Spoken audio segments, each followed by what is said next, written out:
Thank you, Lord, this day. Thank you for our speaker today, Edwin. And as he is here to minister to our hearts, Father, Lord, may you open our hearts that we may listen to your word, Father, Lord. And that any form of doubt, Lord, Father, this day may be done away with, Father, Lord. Lead him and through him. I think minutes. The question usually posed, is science antithetical to theology? Something related, or are they completely different things? Why do you find that today science teaches things that are contrary to revelation or to inspiration? And that is a question which I think if we can approach even from an academic point of view and reasoning from cause to effect while taking all the facts as they are without hindering evidence, can we be able to conclude and come to the safe or whichever conclusion it is, can we be able to conclude that whether the Bible is true or whether evolution is true? First of all, the hand of truth cannot be arrived at simply by logic.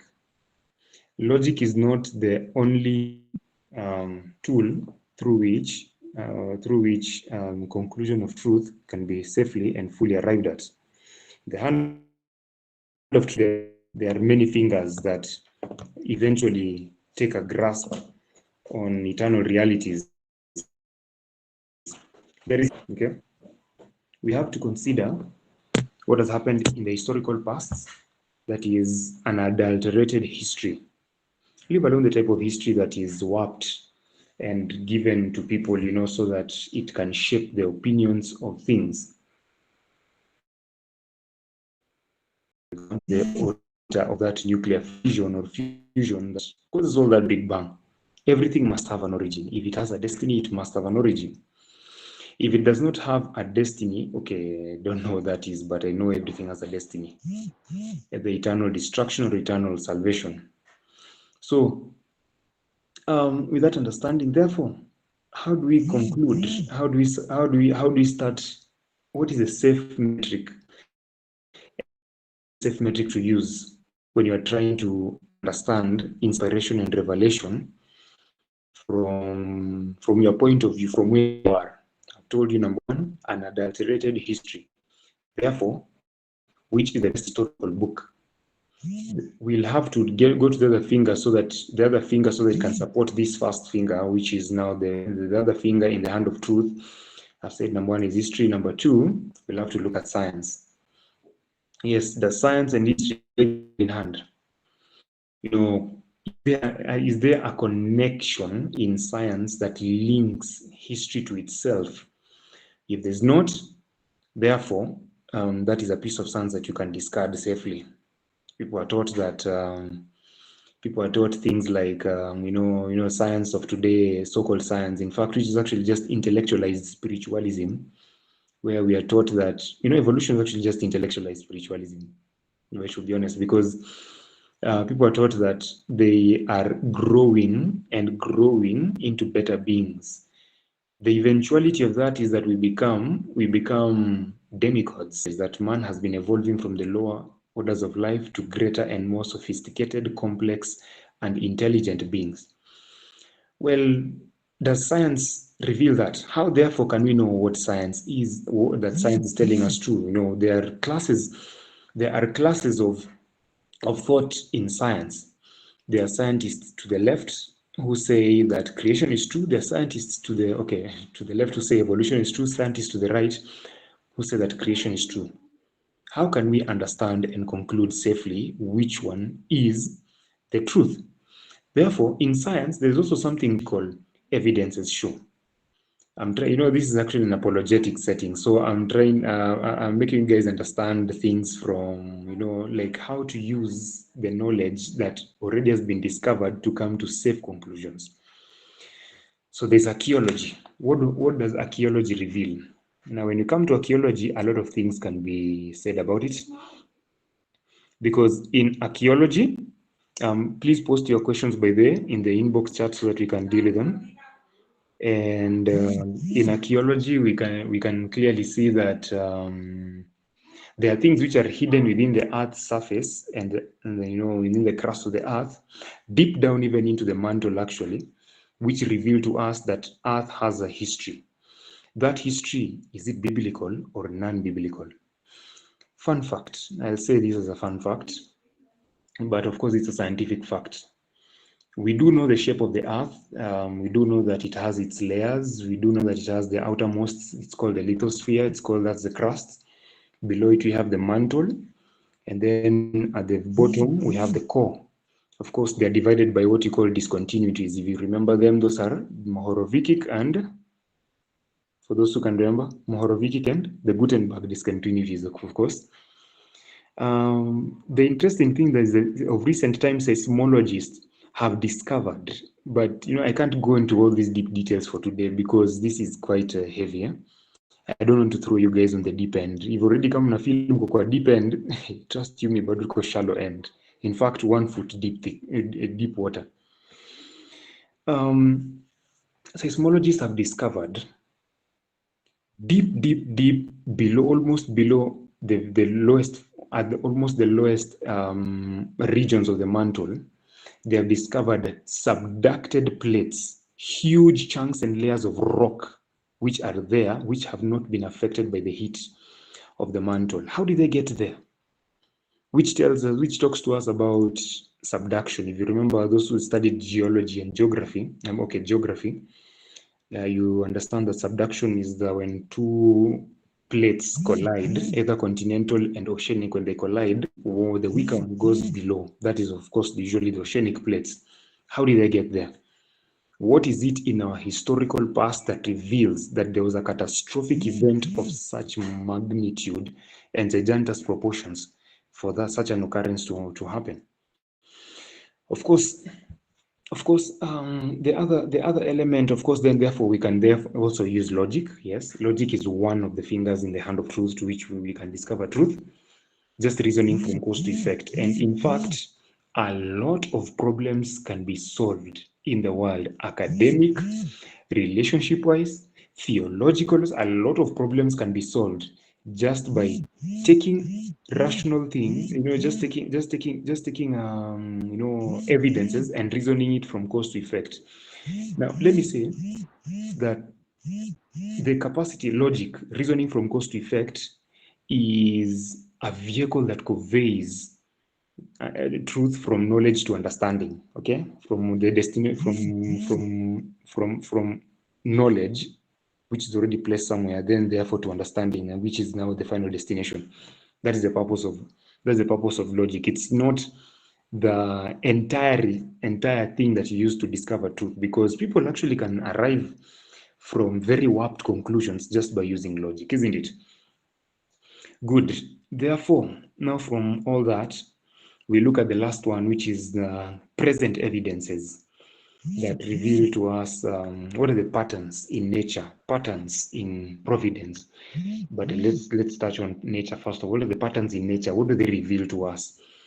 Do they reveal to us a disconnect from the past? Do they reveal to us a connection to the past? And that connection, therefore, what will it point us to? When you use all this, we can come to a safe conclusion of what truth is. And therefore, with that understanding, we can safely say that science is, now, if I should give you some few evidences, therefore, before I come into to my conclusion, this is the conclusion I come with, is that yes, science is actually a sibling of theology. Theology is the study of God. There's a saying that goes that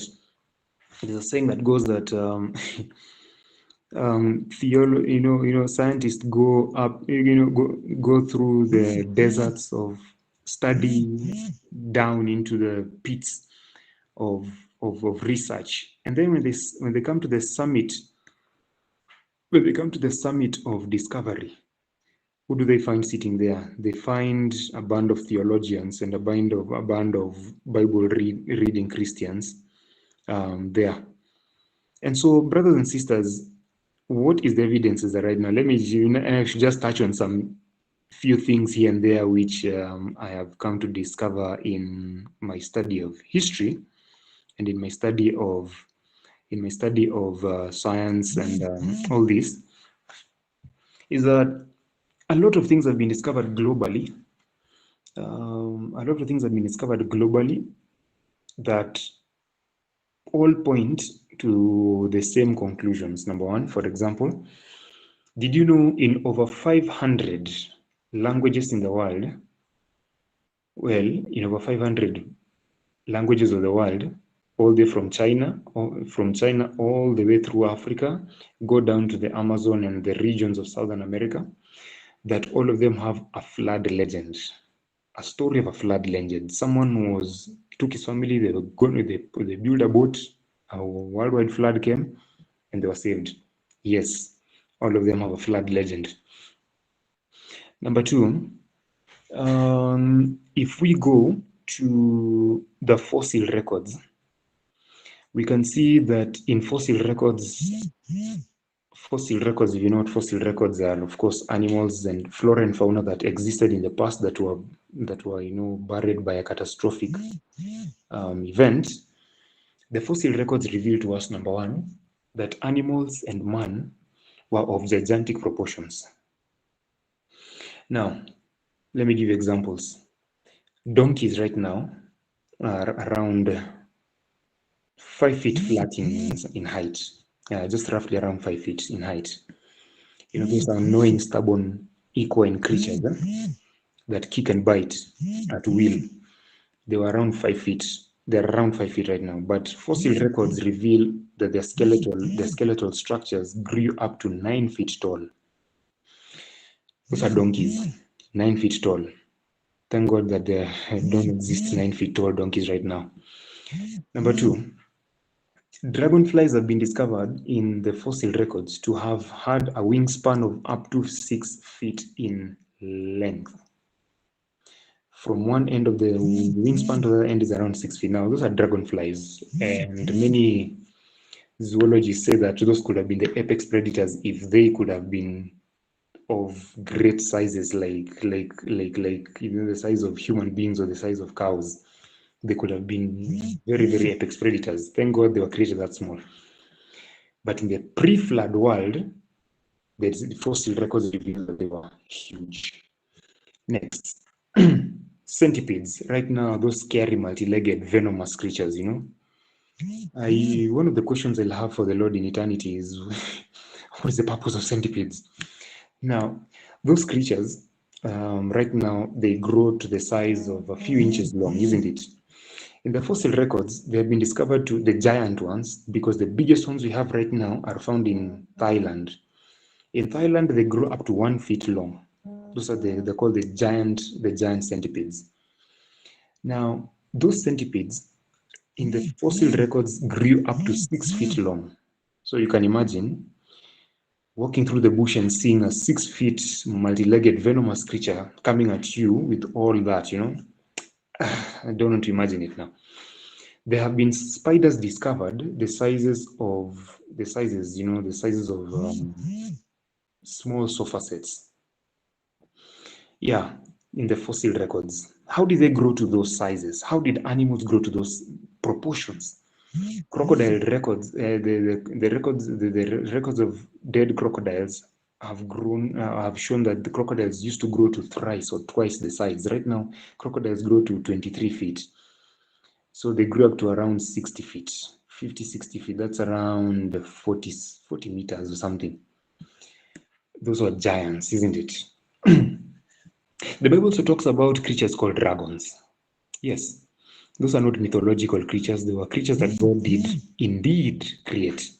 But you see, the word dragon is simply the ancient word for dinosaurs. Did God create dinosaurs? Yes, he did.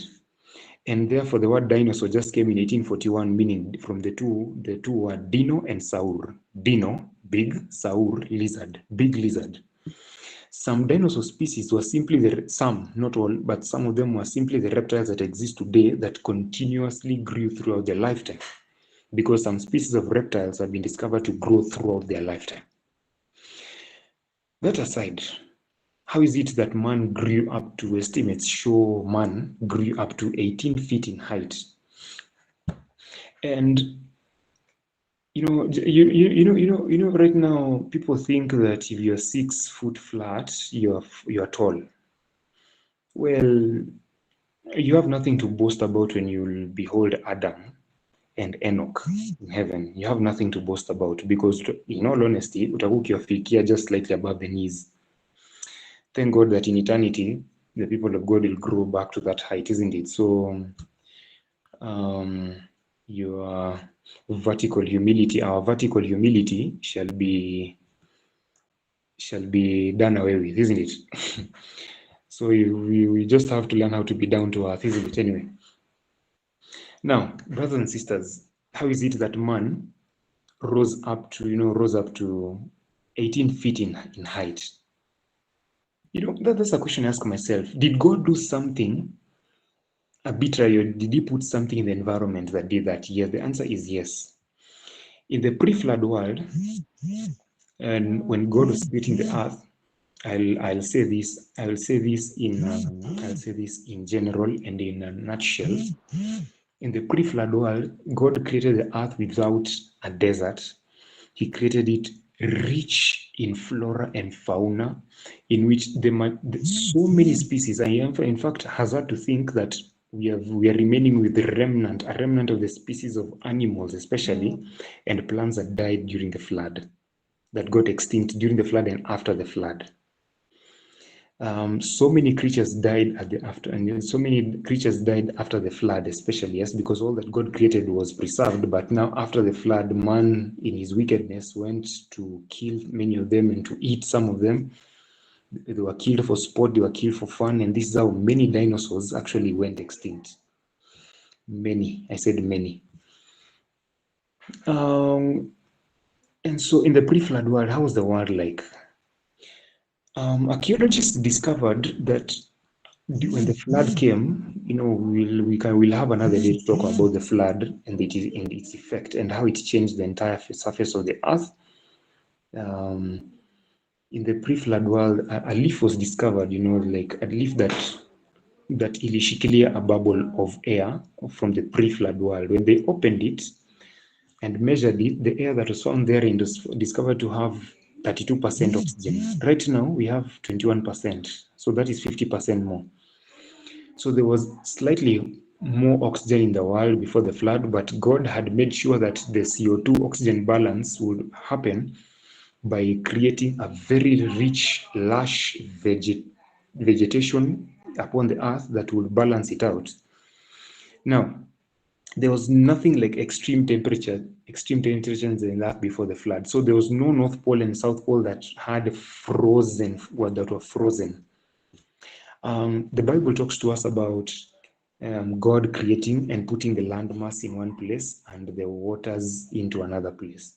So you see, the idea of Pangea has been borrowed by evolutionists, but in reality, it was God. It was what God did, isn't it? Under such conditions, where there was, again, God says, "Let there be a water above the firmament to divide the waters from the waters."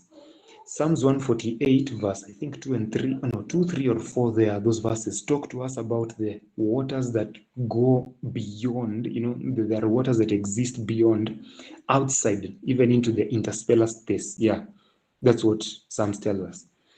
That there are waters that exist beyond, let the water divide the waters from the waters. Now, in some way in which I have not fully discovered, but I have reason to believe, is that there were waters that existed for a distance of around 11, that is around 11 miles, that's around 16 kilometers from the surface of the earth. There was a film of water. We don't know how thick it was, but it was a film that if that film existed, which was kept up there by a strong electromagnetic current from the earth, in whatever way, as I've said, that those are things now astrophysicists, I think, or is it astrophysicists or who are in the process of studying now it more deeply. That water prevented ultraviolet radiation from coming, from passing into the Earth's surface, bad ultraviolet radiation. And it also put in a double barometric pressure, some level of pressure upon the Earth. And under those conditions, the Earth was a paradise. The earth grew in that place, temperature was regulated through the earth. Na isitoshe, animals and man could grow to gigantic proportions. Creationist scientists tell us right now that under such conditions, wounds right now that take 7 days to heal could heal overnight back then. Number two, the intellectual capacity of a person was expanded to levels that right now we can only imagine. We are now left with some structures upon the earth which baffle, I repeat, they baffle the understanding of how genius man was at that time. And after the flood, for example, we have even the pyramids themselves. Fun fact, did you know the pyramids themselves are actually aligned according to the 3 Orion great stars? Story for another day. Now, I don't want to go into all that. But yes, the proportion of man's wickedness was corresponding to his capacity for for his intelligence capacity. So with that understanding, the Bible says that God had to bring a global flood. Out from that flood, things happened which we will look at another day, not today, but we look at upon another day, but that changed the entire surface of the earth. The very oxygen that was high, was more, became less. Under those conditions, 900 years, from 900 years now we live 90. 10% of what we used to be. Vitality imepungua sana. Ellen G. White herself writes and says that if man was not made with 20 times the vital force right now that he has right now, the human race, with all its current habits, would have already gone extinct. So we are not evolving toward becoming bigger things.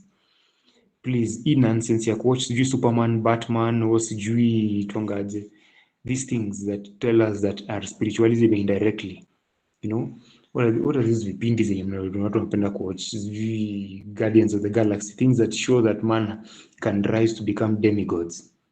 We are actually sinking lower and lower. And Christ is about to come soon to save us from total self-destruction.